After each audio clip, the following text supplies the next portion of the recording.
Friends, आप कैसे हैं? आई होप कि आप अच्छे होंगे। तो आज हम फिर से कक्षा 10 के अध्याय 8 के त्रिकोणमितीय के प्रश्नावली 8.1 के क्वेश्चन नंबर 2 को सॉल्व करेंगे। देखिए क्वेश्चन नंबर 2 क्या कहता है। कहता है कि आकृति 8.13 में, ठीक है, तो यहाँ देखिए आकृति हम 8.13 को बना लिए हैं। ठीक है, कहता है कि 8.13 में tan p minus cot r का मान ज्ञात कीजिए, यानी कि tan p और माइनस कॉट r का मान ज्ञात करना है। तो सबसे पहले हम लोग क्या करते हैं कि ये जो चित्र है इसमें जो दिया हुआ है हम लिख लेंगे। देखिए यहाँ पे ना चित्र में हमारा ये 90 डिग्री बना हुआ है। ठीक है, ये हमारा 90 डिग्री बना हुआ है। तो सबसे पहले क्या करेंगे कि जो चित्र में है हम उसको लिख लेंगे। तो यहाँ पर देखिए कि देखिए यहाँ पे क्या हो रहा है कि यहाँ पे एक समकोण त्रिभुज दिख रहा होगा आपको। तो लिख लेंगे कि माना कि त्रिभुज PQR एक समकोण त्रिभुज है। तो यहाँ पर हम लिख लेते हैं कि माना, यहाँ पे देखिए कि आपको एक समकोण त्रिभुज दिख रहा होगा, ये समकोण त्रिभुज बनाया हुआ है। तो यहाँ पे हम हल में लिखेंगे क्या कि माना कि त्रिभुज PQR एक समकोण त्रिभुज है। ठीक है, उसके बाद क्या करना है कि त्रिभुज है। इसके बाद यहाँ ध्यान दीजिएगा कि हम लोग क्या करेंगे कि सबसे पहले क्या करते हैं कि देखिए जिसमें क्या किया हुआ है कि एंगल Q क्या है हमारा समकोण, लिखेंगे जिसमें एंगल Q बराबर 90 डिग्री है। और यहाँ देखिए कि जो PQ भुजा दिया हुआ है वो 12 सेंटीमीटर है और PR भुजा 13 सेंटीमीटर। तो यहाँ लिख लेंगे कि PQ बराबर 12 सेंटीमीटर और PR बराबर 13 सेंटीमीटर। तो यहाँ ध्यान दीजिएगा कि ये त्रिभुज गलत लिखा हुआ, तो आप सही कर लीजिएगा। ठीक है, तो त्रिभुज है। ठीक है, तो यहाँ पे ध्यान देना है कि PR हमारा क्या दिया हुआ है 13 सेंटीमीटर। ठीक है, तो ये हमारा दिया हुआ है 13 सेंटीमीटर।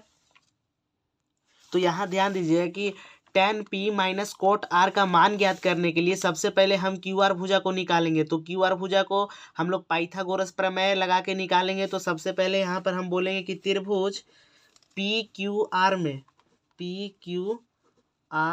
में क्या करना है कि हम लोग को लगाना है पाइथागोरस प्रमेय। तो यहाँ लिखेंगे कि हम लोग पाइथागोरस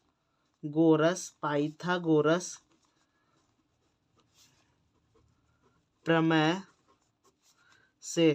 तो यहाँ ध्यान दीजिए कि पाइथागोरस प्रमेय कहता है, यहाँ देखिए कि पाइथागोरस प्रमेय क्या कहता है कि किसी भी समकोण त्रिभुज में कर्ण का वर्ग, यानी कि देखिए 90 डिग्री है तो हमारा कर्ण क्या होगा PR। ठीक है, तो कर्ण का वर्ग बराबर होता है लंब का वर्ग प्लस आधार का वर्ग के। ठीक है, तो यहाँ पे लिखेंगे, यहाँ पे ध्यान दीजिए कि यहाँ पे हम लिखेंगे कि कर्ण का वर्ग बराबर होगा क्या हमारा आधार का वर्ग प्लस लंब का वर्ग। यहाँ पे हम आधार का वर्ग लिखे पहले, ये लंब का वर्ग, उससे कोई मतलब नहीं है, लेकिन कर्ण का वर्ग है ना वो बराबर होगा हमारा आधार के वर्ग के और लंब के वर्ग के। तो यहाँ पे देखेंगे कि कर्ण कौन सा है, तो 90 के सामने वाले कर्ण क्या होगा PR। तो यहाँ पे हम लिख लेते हैं कि PR का स्क्वायर बराबर, तो आधार क्या होगा हमारा QR, तो यहाँ लिख लेते हैं QR का स्क्वायर। ठीक है, और प्लस देखिए लंब कौन सा होगा, ये देखिए लंब क्या होगा ये, तो यहाँ पे हम लंब लिख लेंगे क्या PQ।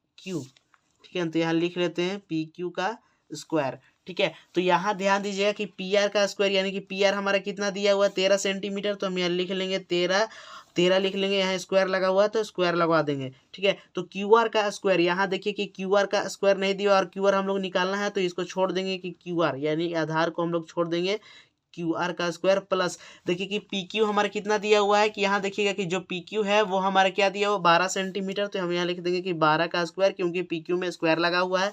तो अब देखिए कि 13 का स्क्वायर कितना होता है 169, ठीक है। तो क्यू आर का स्क्वायर नहीं है तो क्यू आर का स्क्वायर को छोड़ देंगे। अब यहाँ ध्यान दीजिए कि 12 का स्क्वायर कितना होता है, तो 12 का स्क्वायर 144 होता है, ठीक है। तो इधर देखिए 144 प्लस में है, बराबर के इस साइड जाएगा तो माइनस में जाएगा, यानी कि 169 ये इधर आएगा तो कैंची में जाएगा माइनस में, ठीक है। तो बराबर होगा क्यू आर के स्क्वायर के, ठीक है।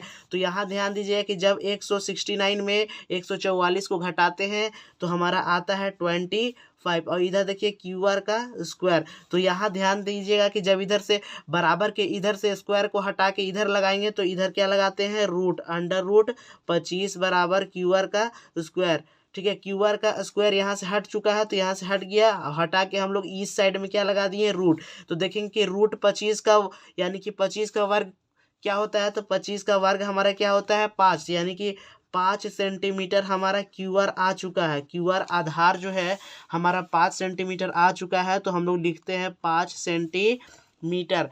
उसके बाद देखिए हम लोग क्या पूछा, हम लोग को क्या पूछा था tan p minus cot R. तो सबसे पहले हम लोग tan p का मान ज्ञात करेंगे, ठीक है। tan p का हम लोग मान ज्ञात करेंगे, तो यहाँ पे देखते हैं कि tan p क्या होता है, ठीक है। tan p का मतलब होता है कि जब हम लोग ये वाला कोण लेते हैं, यहाँ ध्यान दीजिएगा कि जब हम लोग क्या करेंगे कि ये वाला कोण लेंगे तो tan थीटा का त्रिकोणमितीय अनुपात क्या होता है। यहाँ पे देखिए कि ये 6 त्रिकोणमितीय अनुपात है। आप इसे स्क्रीनशॉट मारना चाहते हो तो मारिए, और इसे आपको याद करना पड़ेगा, ठीक है। तो देखिए tan थीटा p बाई क्या होता है b, ठीक है। तो यहाँ पे हम लिखते हैं p बाई b, यानी कि हमारा क्या होगा p बाई b का मतलब होता है लंब और आधार, ठीक है। तो यहाँ ध्यान दीजिएगा कि अगर हम यहाँ tan p बोल रहा है, यानी कि जब ये वाला p वाला कोण लेंगे तो इसके लिए p क्या हो जाएगा ये 5, ठीक है। इसके लिए p क्या हो जाएगा, ये हमारा p हो जाएगा, और साथ वाला जो होता है कोण के ये b हो जाता है, यानी कि हमारा क्या होगा p बाई b, यानी कि 5 सेंटीमीटर और 12 सेंटीमीटर। यहाँ लिखेंगे 5 सेंटीमीटर बाई 12 सेंटीमीटर। तो देखिए सेंटीमीटर से सेंटीमीटर कट जाएगा तो हमारा आएगा 5 बाई 12, ठीक है। तो अब यहाँ ध्यान दीजिए कि अब दूसरा में क्या था कॉट आर। तो कॉट आर का पहले मान निकाल लेंगे, उसके बाद हम लोग हटाएंगे, ठीक है। तो यहाँ लिखते हैं कॉट आर, ठीक है। तो यहाँ देखिए कि कॉट आर बोल रहा है, ठीक है। तो कॉट आर का मान देखिए, कॉट थीटा का मान क्या होगा, cot theta B by P, ठीक है। तो यहाँ लिखते हैं बी बाई पी, यानी कि क्या होता है बी बाई पी का मतलब होता है कि आधार और लंब, ठीक है। तो यहाँ ध्यान दीजिएगा कि जब हम लोग कॉट आर यानी कि ये वाला एंगल लेंगे, आर बोल रहा है कॉट आर, यानी कि जब आर एंगल लेंगे तो इसके लिए पी हमारा ये हो जाएगा और फिर बी ये हो जाएगा, ठीक है।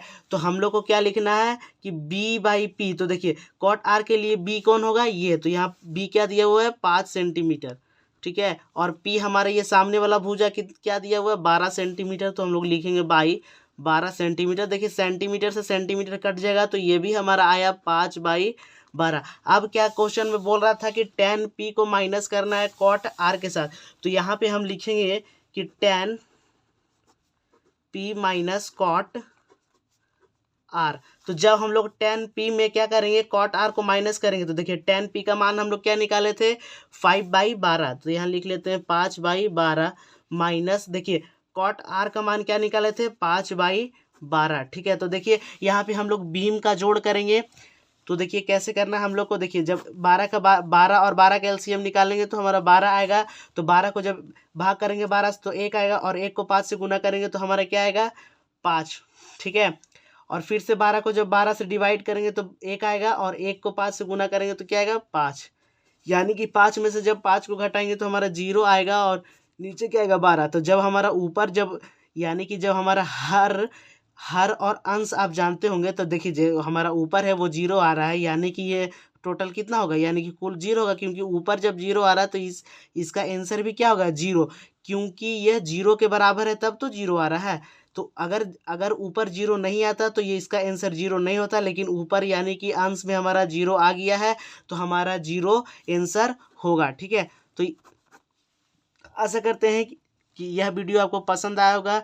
यदि आपको क्वेश्चन समझ में आया हो तो चैनल को सब्सक्राइब और लाइक करना ना भूलें। आपको चैप्टर 8 से लेकर के 9, 11 सब मैथ का वीडियो आपको इस चैनल पे मिलेगा। तो चैनल को सब्सक्राइब जरूर कर ले।